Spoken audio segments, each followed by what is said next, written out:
So today's guest is a man who is a lecturer at Columbia. He wrote this amazing book called LatinX. He wrote another book about Puerto Rico called Fantasy Island. Very accomplished. I'm not going to go through all of his credits. You guys are going to get the gist of it when we come up here and talk. So please welcome to the stage my friend Ed Morales, everybody. Welcome. Hey, what's up? I'm the one asking the questions here, all right? But thank you for being here. Sure. So this is Ed. So we're going to be chatting away and talking about different stuff. So I'll just start out, I guess. Move this here. Put your little picture here. There's us. Look at us. There's us. Look at that. That's pretty cool. That took me 3 hours to make, by the way. And that's me. I'm a bookworm. Okay, nothing weird. All right, here we go. So your book, Latinx, very good, by the way. I'm start out by saying that. Thank you. No problem. Got to butter them up first. You know, that's what you do as an interviewer. Okay. Now, first of all, I wanted to just jump out right in and just get right into it. Now, with everything going on right now in New York, all you hear in the news is the migrant crisis. That's what everyone's been talking about. For, obviously for, exaggerating it or not or whatever, but that seems to be what all people are talking about on the news with regards to New York. I thought we could jump off of this and start here. You talked about it a little bit in your book, but could you contrast the current immigration and migration of the Latin American populations from Mexico, Central America, et cetera, with past immigrations here? We talked about like Jews from Eastern Europe and Russia, Italians, et cetera. There is a difference. What is that difference? Well, I think that, I don't know, you could say that there's a little more desperation now because of growing wealth inequality globally.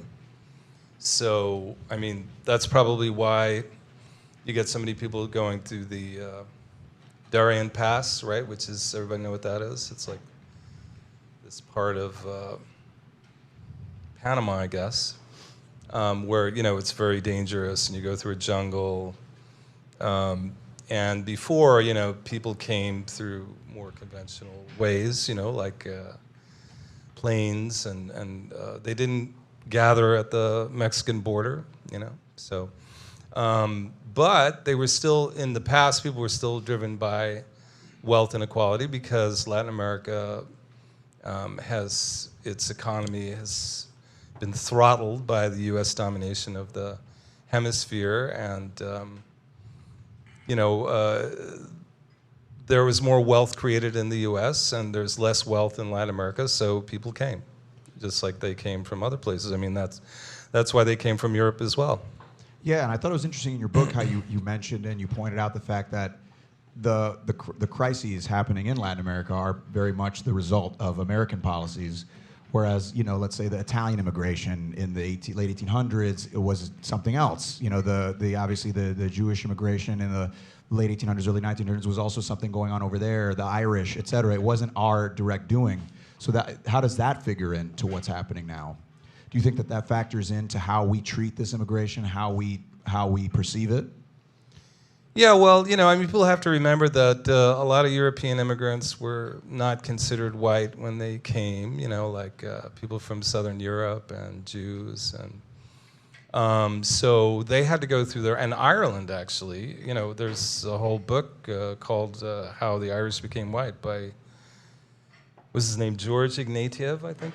So, you could see cartoons of Irish being drawn with African features, which is incredible. So, race is just one way that people who are in power make a dividing line as a justification for exploitation and abuse. So in Europe, Northern and Western Europe was dominating Southern Mediterranean Europe. So, and then Ireland was literally colonized by England. So that's the reason they came, even though it wasn't direct U.S. involvement. It's kind of like the same principle. Yeah, and also, I think it was also interesting how you point out that the attitude towards immigration generally has changed post 9/11, and you point out the fact that obviously ICE, the existence of ICE, is this very like adversarial, like militaristic, body, a government body that has kind of taken over, and it functions under Homeland Security, rather than, let's say, customs, U.S. customs. You know, you think of like the people coming over on the ships and all this. It very much had more to do with the trade and interchange between countries rather than the protection of our borders. You know, and that's something also that's changed recently. Yeah, that changed. Although there was a big anti-immigrant movement going back to the '90s, particularly in California. There was the Governor Pete Wilson, and he passed this legislation, the number of which escapes me at the time. But you know, there was a lot of it was an early use of anti-immigrants strategy for politicians to get. But that's the thing, anti-immigrant strategy and also anti-black attitudes are great organizing tools for politicians. You know, you remember the Willie Horton ad for George Bush against Michael Dukakis that was created by the guy who did Fox News. What's his name? Do you remember? Ailes? Murdoch? Oh, Rupert. No, but Murdoch, there's another Roger guy Ailes? who was Murdoch, who was Murdoch's sort of thinking Bill person. O'Reilly.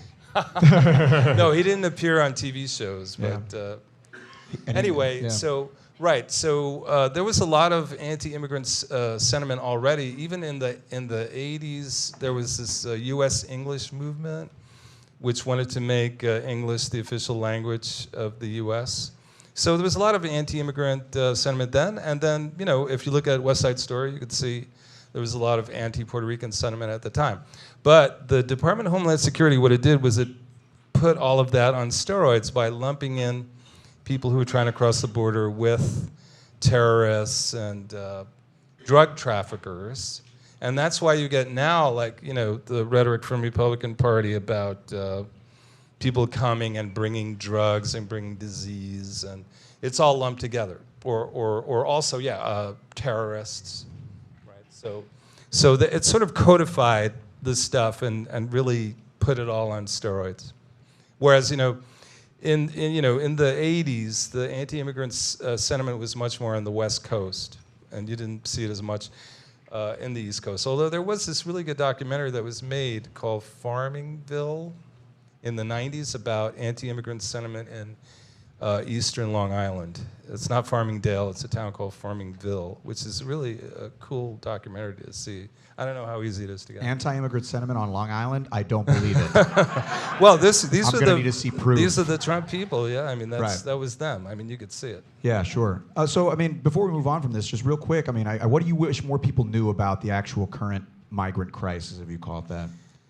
What I wish more? Yeah. Well, the fact that a lot of the people, I mean, I think some people are picking up on it, but a lot of the people who are coming are not from Mexico and Central America, but there's a lot of people from Cuba and Haiti and African countries. And anybody who, you know, there are some people who come from Europe or Africa and they take a plane to Latin America and then they go from there to the Darien.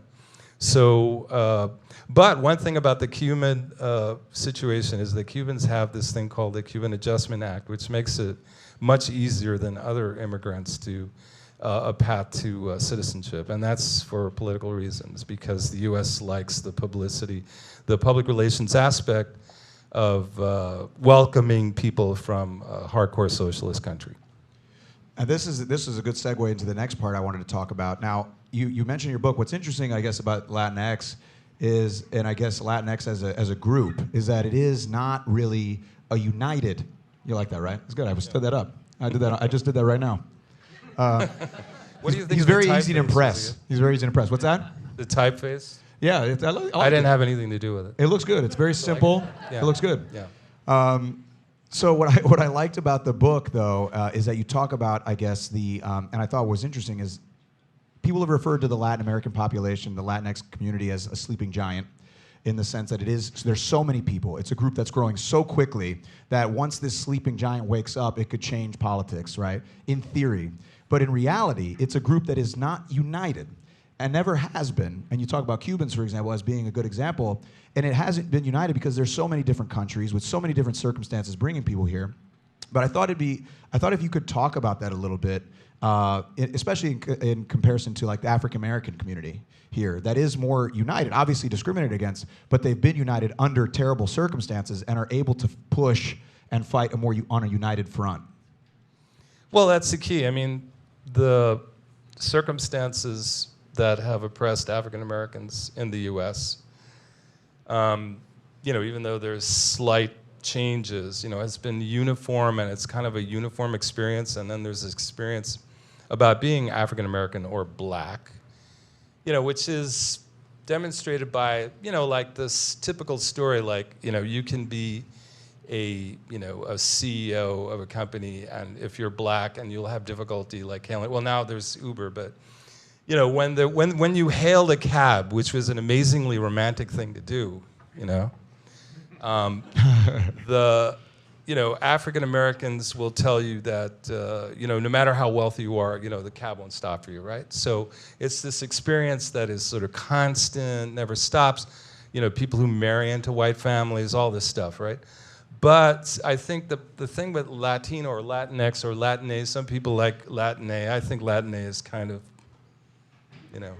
a cop-out, because X is so dramatic and, in your face. Latina is sort of like apologetic, I think. But anyway, so the Latinx people have, we're all mixed race, or we have black people, we have white people, and we have many mixed race people. And so not everybody buys into the experience of oppression, especially if they come to the US, they get some education, they have maybe light skin, and so they're no longer really part of an oppressed group. And so that leads people into all different kinds of political loyalties that don't cohere as well as African Americans. Yeah, and I guess that I guess would be the trick if anyone did want to unite the group. And this is one of the things you talk about in the book, is this X factor. And I guess this is a big topic, but uniting race with class and making it more, which would open the gates to let all colors of Latinx people in, and even people who aren't Latinx in. Fighting for kind of under the same kind of flag, which I thought was an interesting thing. It seems to be. Well, from the 70s, the thing is, the 70s was, and I'm writing a book about the 70s now, and I'm immersed every day in the 70s. I watch Kojak reruns. I pretend. That's how professors research the 70s. They just watch reruns of TV shows. I pretend I'm in the 70s. Yeah, exactly. Actually, I have ashtrays at home. Sure. You wear bell bottoms everywhere. Yeah, exactly. Sure. Yeah. So. What was the question? The question was, yes. So in the 70s, like, Latinos were more, or Latinx people were more united because more people were from the really oppressed classes, and more people were darker, and there was less ambiguity. And also because of, the politics of national liberation movements was in the air so strongly, people really understood that the U.S. was interfering with Latin America. The U.S. had invaded Dominican Republic in 1962. Henry Kissinger arranged for the assassination of Allende and the removal of Allende and the takeover of Pinochet. So people, and then Reagan was involved with the Contra War in Nicaragua. So everybody really understood that the U.S. was constantly interfering in Latin America. So the Latino label as a political label was a lot easier for people to gravitate towards, because it was clear that the U.S. was really interfering with Latin America and causing a lot of migration. And now, I don't know whether it's like people are less aware of history, or there's no blatant conflicts in Latin America, and there's more and more immigration from Latin America from the middle and upper classes, where people don't all buy into this. I think that that's why the political power of Latinos or Latinx people is difficult to bring together. Although I haven't given up hope that it can happen. Yeah, and I agree. I think that's right. Actually, I don't know if I told you this, but I'm actually Nicaraguan. Ah, no me diga. Sí. Oh, wow. Oh, brother. Soy nicaragüense. Claro que sí. Pero no, I actually, it's interesting you say that, because I guess one of the things that they're doing now, and you talk about this in the book as well, I wanted to talk about this because it's interesting. It's an interesting point of discussion. You talk about this idea of racelessness and mestizaje. You talk about mestizaje and this idea of what's mestizo, like this idea of a mix. and how it's kind of being used to kind of, I guess, maybe dilute any kind of a pushback or any kind of, so you point out, for example, I thought it was interesting, you talk about like Hamilton, the play Hamilton, and I thought that was really interesting. You talk about how by separating race from class, and look, there's people who look like me in plays. There's people who, without addressing the class part of it, you're actually possibly harming any real change that could happen. I don't know if you could talk about that, because I thought that was really interesting. Okay, that's a really complicated set of issues that spans through several chapters in the book. But I'll try to boil it down. Yeah. Well, first of all, people have to understand what mestizaje ideology is, Yeah. and it was developed in Latin America in the early 20th century because of race science. Race science was this thing which eventually became Nazi Germany, but it was a lot of scientists and anthropologists and philosophers, including Immanuel Kant, for instance, who all believed in the inferiority of non-white people, and they were trying to codify it in with science. And so in Latin America, the elite was saying, what are we going to do? What the f are we going to do? Because we have so many people of color in our countries, and so according to this race science, we're just always going to be these inferior countries. So they made up this ideology that said, we are powerful because we are mixed, because in our blood is all of black and indigenous people, and the mixture makes us stronger. But however, this was used as a tool, a clever tool of oppression by alluding to the mixture and not really empowering black and indigenous people. And many black and indigenous people in Latin America will tell you that racism is more insidious in Latin America, because at least here it's overt, so you know where you stand, but in Latin America people pretend that everybody's mixed, and so there's no racism. And there was no civil rights movement because there's no laws. It's difficult to sue for racial discrimination in Latin America because they won't admit that there are different races and that everyone's the same. So you want to get to Hamilton. Now, the thing with Hamilton, I arrived there checking out these scholars like Jody Malamed, who talks about this thing called neoliberal multiculturalism, in which, we're all living through this now, right? And then, I mean, since I wrote the book, there's a lot more discussion of this. And it's this idea that, there's an attempt to create an elite of people of color to disguise the racism that's directed at the majority of people of color. And so what Hamilton did, what Jody Malamed's, I adapted Jody Malamed's thinking to say that Hamilton dragged people of color's culture through hip hop across the line of discrimination through this multicultural casting and allowing people of color to believe that they were part of the American Revolution, which was really carried out by these white men, some of whom owned slaves, including the family that Hamilton married into, right, which was the Schuyler family. And then the twisted part of that is that the Schuyler family was a member of the Abolitionist Society. And so the Abolitionist Society wasn't really hell-bent on getting rid of slavery. They said slavery should end someday. And it's actually kind of similar things that Abraham Lincoln used to say. And so it really reminds me a lot of the Democratic Party, too. This is what I talk about now in the book, which is, the Democratic Party has this, and the Democratic Party was whole hog into Hamilton. Obama had Lin-Manuel in the White House rapping, and they were like, hanging out, and then Lin-Manuel made the pitch to the Republicans with offering them the tickets to Hamilton if they would vote for this Fiscal Oversight and Management Board, which was imposed on Puerto Rico, which was seen as the solution to Puerto Rico's debt problem. But I kind of went past what you're saying. What I'm trying to say is that, one funny thing about the U.S. is really sort of, the Democratic Party in particular is gravitating more towards what happened in Latin America, starting like already 75 years ago, which is this sort of token recognition of black and indigenous people and pretending to include them and creating this small elite class, which then justifies the continuing oppression of the majority of black and indigenous people. Yeah, and I think it's interesting, too, because you see this happening also when we've talked in past shows. I'm not part of it, by the way. Oh, got a guilty conscience? You got to say that, huh? All right. Oh, no, I'm not guilty. No, okay. All right. I just want everybody to know. Yeah, okay. Oh, okay. I'm only adjunct lecturer. Yeah, adjunct. That's okay. I don't have a summer house. Not yet, you don't. Wait till this video comes out, huh? And then the ad money starts rolling in, baby. All right. Well, yeah, I think it's interesting you mentioned that too, because of what's happening today in the city with like gentrification, for example, and you know, people point to the fact like, oh, there is a mixed population here, though. Look, there are black people, there are Latino, there's all kinds of people here. So how can it be gentrified? But I guess that's where you kind of say that it is about kind of combining the two with this idea of class and race. Well, I think gentrification, what happens with gentrification is that ultimately there are no black and Latino people in the neighborhood. I mean, at first, there are several stages of gentrification, and there's this sort of happy zone.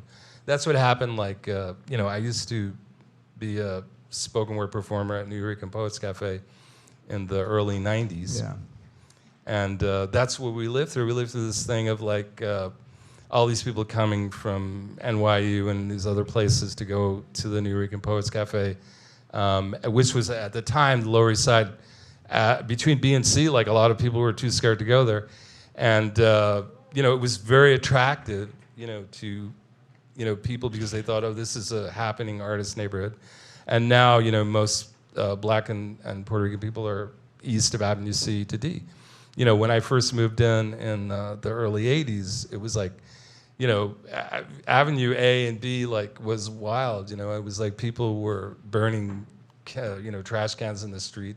I got into a car accident and I got this problem in my back. So every once in a while my back would throw out, and so instead of waiting to get prescribed Valium, I would go down to Avenue B and just buy it from the people there. Nice. It was very convenient. Nice. Very nice. Security. Get this guy. Time to take this guy away. Yeah. So anyway, gentrification happens in these stages, and there's an illusion for a while, and people, actually want to buy into it, and I don't want to, there's plenty of white people who, particularly in places like ABC No Rio, there's a lot of white artists who had really strong political stances, and they work with people of color, and I'm not condemning. There's a lot of aspects of gentrification in which people, from Midwest or California come and live in these neighborhoods, and they actually contribute and bond with the people there, and that's great, But the ultimate, the long-term effect is displacement. Yeah. Mm-hmm. And real quick before we move on to the rapid-fire questions, what do you think is kind of what would you say is the best way to begin to address this issue? Or I hate to say the word solve because that's crazy, but what issue though? The issue of I guess of this idea of race and how it is kind of changing, and how do we unite? How do people unite behind I guess the right side here in this problem? Well, there's another book that I want to work on after I'm done with this big sellout book that I'm doing now, which is no, I'm excited about this book. It's about the 70s, and it's great, and it's hopefully it'll become a movie, and everybody will learn about what Puerto Ricans did in the 70s. But I want to do this more philosophical book about binaries, and I think binaries, is this thing so Derrida really got into this binaries thing about, binaries always wind up giving unfair advantage to the people on the dominant side of the binary. And so this idea of binary thinking, I think, is what brings about race, and one of the things about LatinX, which is this idea that, one of the reasons I chose LatinX is that Latinx is this word that came up in the LGBTQ community to include people who were not necessarily want to identify with male or female or that binary. So, and I felt that Latinos were, perhaps able to understand that more clearly because there's more of a sense of a spectrum in terms of race. And so getting away from binaries and looking at things as objects, it's hard to do. But I think there's a lot of people who are working towards it now, in different ways that maybe they don't really understand. But this idea of changing your thinking from objectifying something or seeing or thinking that there's only two sides of an argument, or speaking in black and white terms, not acknowledging mixture. When people acknowledge mixture, it's sort of like you're getting closer to the truth and you're getting away from that objectification. Nice. That was good. All right, cool. Well, that's a good way to segue into this very important part of the interview. Let's keep it. We're going to go into rapid fire questions, okay? Look at that. Our faces are on fire. Holy Lord. All right. Yeah. Here we go. So these are going to be quick questions. You answer them as quickly as you can, and we're just going to see it. Get to know you, Ed. You're an enigma, wrapped in a puzzle, wrapped in a mystery. So let's get to know the real Ed. Here we go. First question. What is the craziest thing you've ever seen in New York? Well, probably the Tompkins Square riot, which was the first thing that I wrote about for the Village Voice, where police came in and cracked people over the head. It was the first time I saw people just getting cracked over the head and bleeding, and the anarchists, just breaking into the pharmacy on Avenue A and throwing everything in the street and setting it on fire. That was fun. Yeah, I enjoyed that.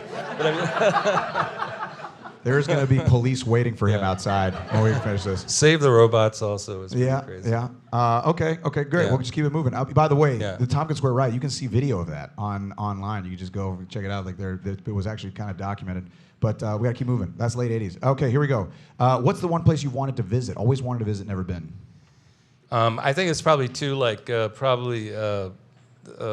Brazil and Tokyo. We got Brazilians here in the audience. Look at that. Because I've never been to Brazil.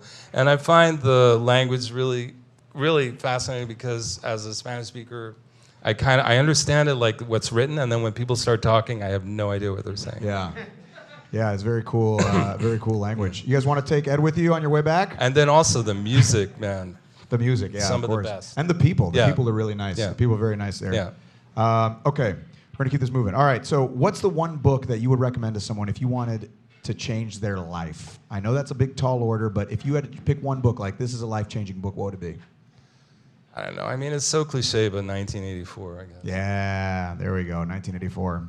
It's a good book. You guys probably read the Cliff Notes to it at some point, but it's very good. That's one. Although of my they favorite say books. that George Orwell ratted out a lot of communists. Yeah, I've heard that as well. Yeah. Yeah, it is one of the best, and also just an incredible. But it's a good book.